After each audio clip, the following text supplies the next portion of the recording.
All right, we're going to go over the history of cinema. So cinema is from the French word cinematograph, which means motion picture.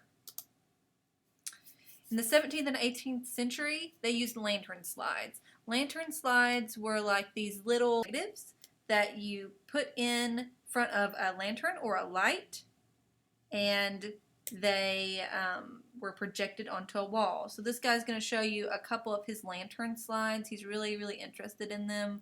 We're not going to listen to everything he has to say, but we are going to show you some of them. So this is a lantern slide. It's like a little photo negative, and when you put it into the lantern, it kind of projects it. Or not projects it. Sorry, it doesn't project it. It just illuminates it so you can see it. It doesn't project it. Got that wrong. Sorry. Some of the lantern slides actually had motion to them, so this is rotating several lantern slides.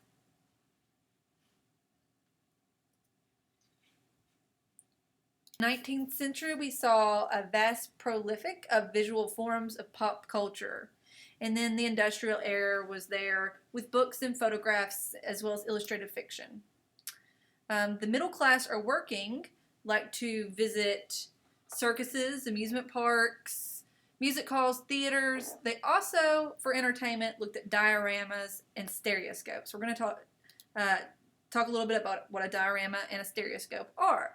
A diorama is a painted backdrop that features a 3D figure depicting a historical event. So basically, it's like a little diorama of something that happened in history. You've probably made one of these in middle school. Oops. Let me go back. This is a stereoscope. A stereoscope is a handheld viewer that created a 3D effect by using oblong cards with two photographs printed side by side. So when you looked at this through this little viewer, your eyes put it together. Preconditions for motion pictures. First, scientists had to realize that the human eye will perceive motion if a series of slightly different images are placed before it in a rapid succession, usually around 16 per second at least. So that's when the pentathloscope came into play. Let's take a look at it.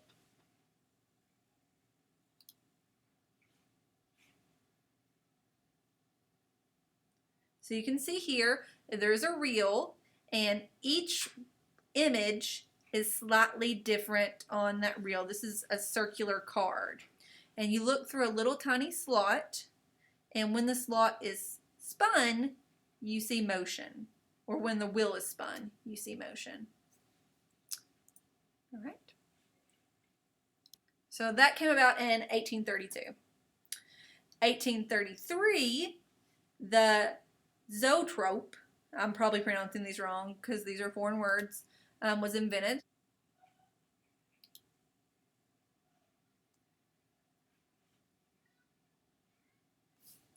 One way of animating pictures is with the zoetrope. And check it out. We got two videos running. Let me fix that really quickly.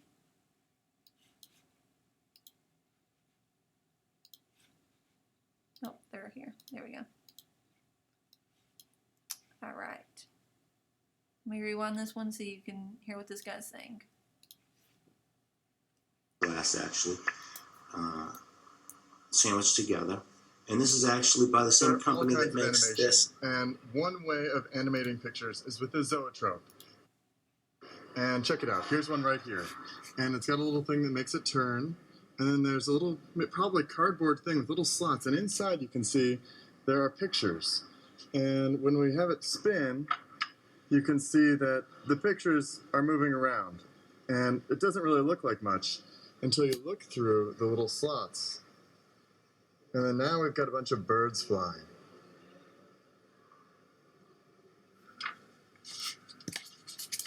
All right. A zoetrope isn't much different than the pentathloscope. Probably saying both of those wrong. All right, another precondition for motion pictures. The second thing is that not only did scientists have to figure out that our eye, once they saw slight movement, once we saw slightly different pictures, could perceive motion. Second, these fast-moving images had to be projected on a surface. So in the 17th century, magic lantern, projecting glass lantern slides, so what we saw before, were now projected. But they couldn't flash a large number of images fast enough to create the illusion of motion. So our little magic lantern slides were able to project in the 17th century, but just not fast enough to where our brain perceived motion. The third condition would be the ability to use photography to make a succession of pictures on a clear surface. So that means to speed up exposure time. So how quickly your film is exposed to the light. Exposure is the act of presenting rays of light to a photosensitive surface, so that might be your film. First photography had exposure time of 8 hours. That means they had to sit in front of a camera and not move for 8 hours. So normally that wouldn't be photographing a person or an animal, it would be an inanimate object. Motion pictures equal split-second exposure. This became feasible in 1878, so a much quicker shutter speed there. The fourth condition were photographs needed to be printed on a base flexible enough to be passed through a camera rapidly. In 1888, George Eastman devised the camera that made photographs on rolls of thin paper, and that was called Kodak. The next year, he introduced transparent rolls of film, creating a breakthrough in the move towards cinema. Because remember, still pictures used to be on film, and then eventually that moved over to moving pictures. The fifth precondition would be the need to find a suitable mechanicism for a camera and projector. So figuring out a way to make the film move and the projectors move and the camera move to pick up that image. The film strip had to stop briefly while the light entered through the lens and exposed each frame. A shutter then covered the film as the next frame was placed. A shutter is a mechanical device for opening and closing, and the aperture is the camera's lens to how it's exposed to the light. So the aperture is actually a little hole. How big and small it is the aperture, so how much light it's actually letting in. And the shutter is the thing that opens and closes, and depending how fast it opens and closes, that's going to be your shutter speed. Oh, like I just said, an aperture is actually the little circular opening that allows a certain amount of light to enter. The bigger the opening, the more light comes in. All right, major precursors for motion pictures. Edward Mulberry in 1878 had the running horse. So that was where he photographed a horse. There was actually a debate where they couldn't figure out if all four legs of a horse left the ground when it was running. So they photographed a horse, and then they were able to speed up that process to show a horse running. And in fact, all four legs of a horse do come off the ground at one point in a gallop. Row of 12 he made a row of 12 cameras, and he set up a row of 12 cameras to get each of those frames, because now remember, our shutter speed wasn't fast enough back then, so he had to set up 12 cameras, and he fired one after the other in order to get that image to where he could see each second of a horse running. And then he used a lantern projector to put all of those images together. He put it on a revolving disc, and it gave the brain the idea that they're seeing motion. Thomas Edison developed the kinetoscope in 1891. That's the first motion picture system. It was kind of like a little peep show in a box. Okay. And the kinetoscope is a phonograph inside of a cabinet, so a thing that spins. And the viewer would look in the peephole of the kinetoscope to watch the motion picture while listening to the accompanying phonograph, which is the audio, through two rubber ear tubes connected to a machine. These pictures and sounds were made somewhat synchronized, so together, by connecting the two with a belt. It had about 46 frames per second, which is actually pretty slow. Also, the Scottish immigrant William Dixon joined Edison's team to help develop the technology that would combine pictures and sound. They were able to loop in 30 vignettes. There was no story to connect them, though. So there's a picture of the kinetoscope. The bioscope was invented by, I'm going to say it wrong, Skaldensky brothers. They held 2 strips of 3.5-inch film running from one side of the one side frame projected alternately, side by side. Film running side by side. Frames were projected alternately. They were 15-minute programs, and they were pretty boring. There's a bioscope. The Lumiere brothers, they invented the projection system that helped make cinema a commercially viable enterprise. So they helped make what you know today as the movies. They designed the Cinematograph, and they also used 35mm film, and that was 16 frames per second.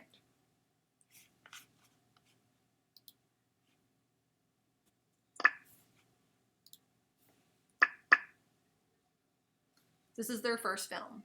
We're going to watch just a piece of it.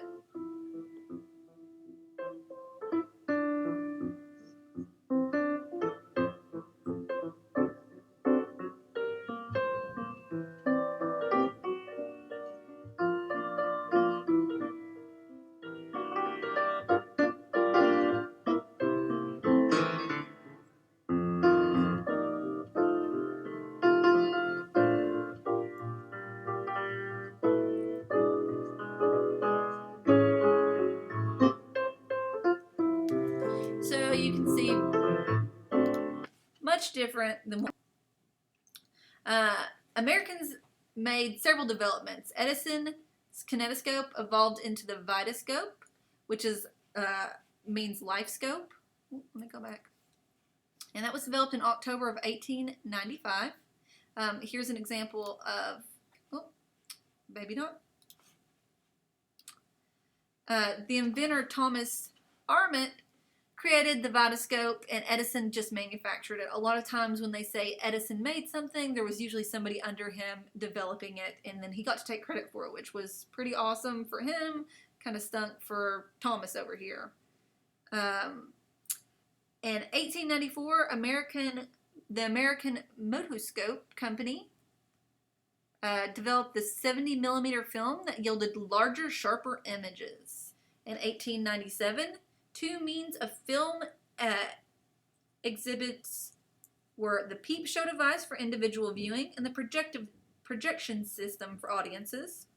Let's see. There were different types of cinema. There were scenics, topicals, and fictional films. Scenics were short films about traveling to distant lands. From the Library of Congress in Washington, D.C.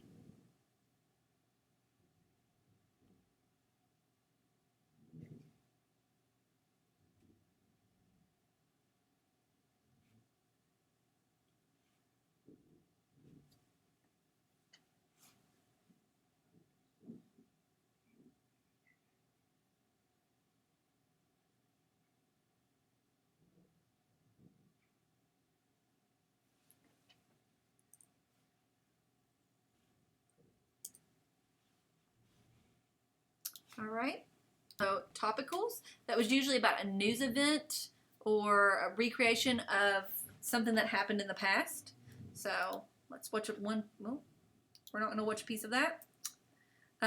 Fictional films were staged just exactly what it sounds like. These were fiction. These were just stories that were made up. Some were shot outdoors, but most were filmed in front of a painted backdrop. In 1904, this became the industry's main product.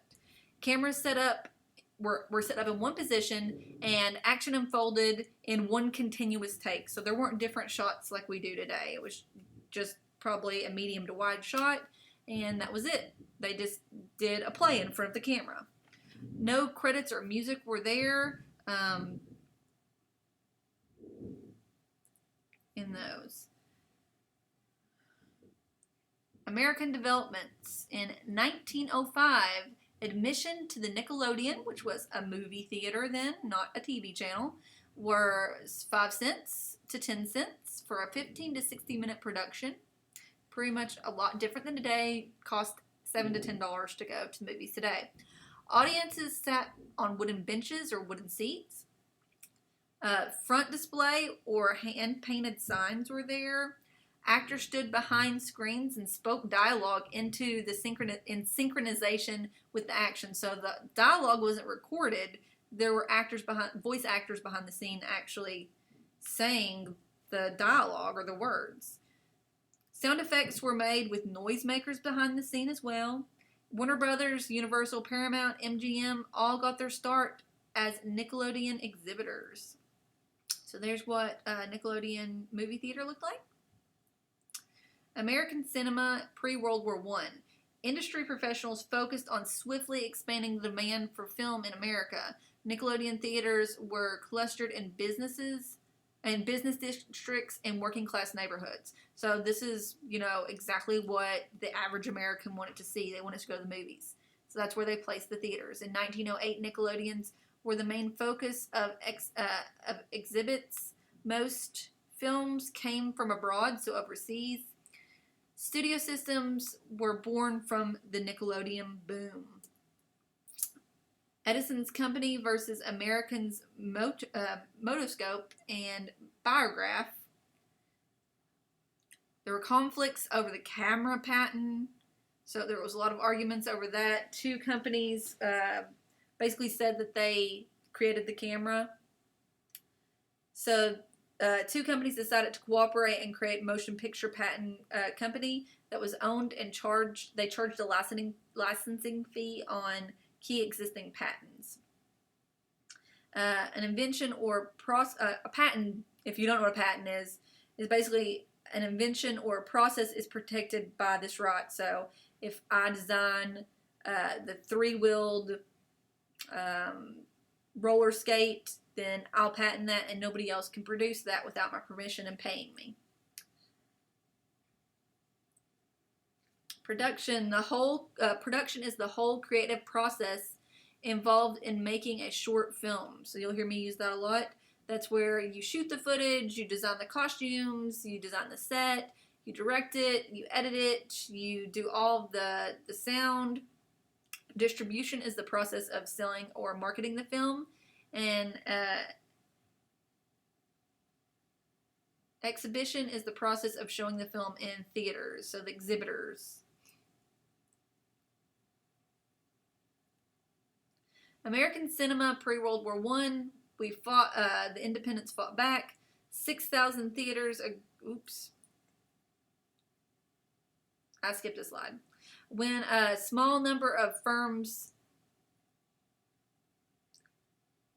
decided to take over the market, the film industry, when the other unlicensed firms attempted to shoot, distribute, and exhibit a film, the MPPC would then threaten to sue for the patent infringement. So they basically had a monopoly on making films. So the independent films fought back. 6,000 theaters agreed to pay the fees to the MPPC, and 2,000 refused. The market for unlicensed producers and distributors was created by these 2,000. So 2,000 theaters said, no, I'm not going to pay your stupid fee. And so they created an independent. An independent is a group of professionals in the film industry who were not licensed through the MPPC to create, distribute, or exhibit films. The independent movement, oops, clicked right out of that, didn't I?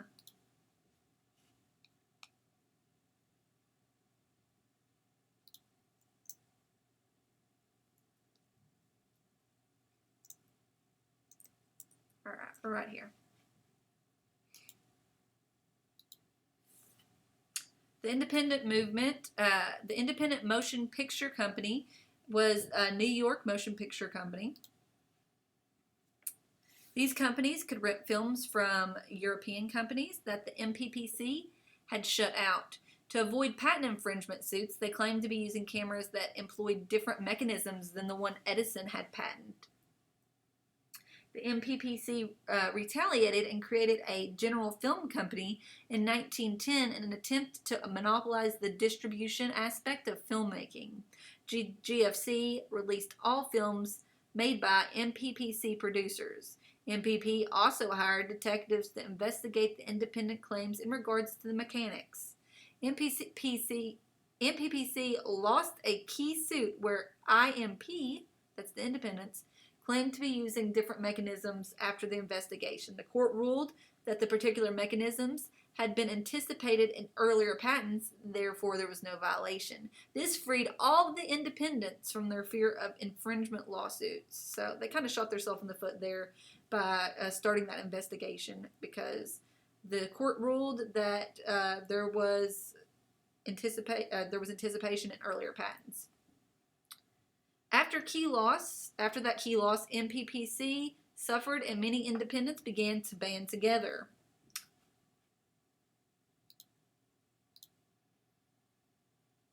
I keep clicking out of it.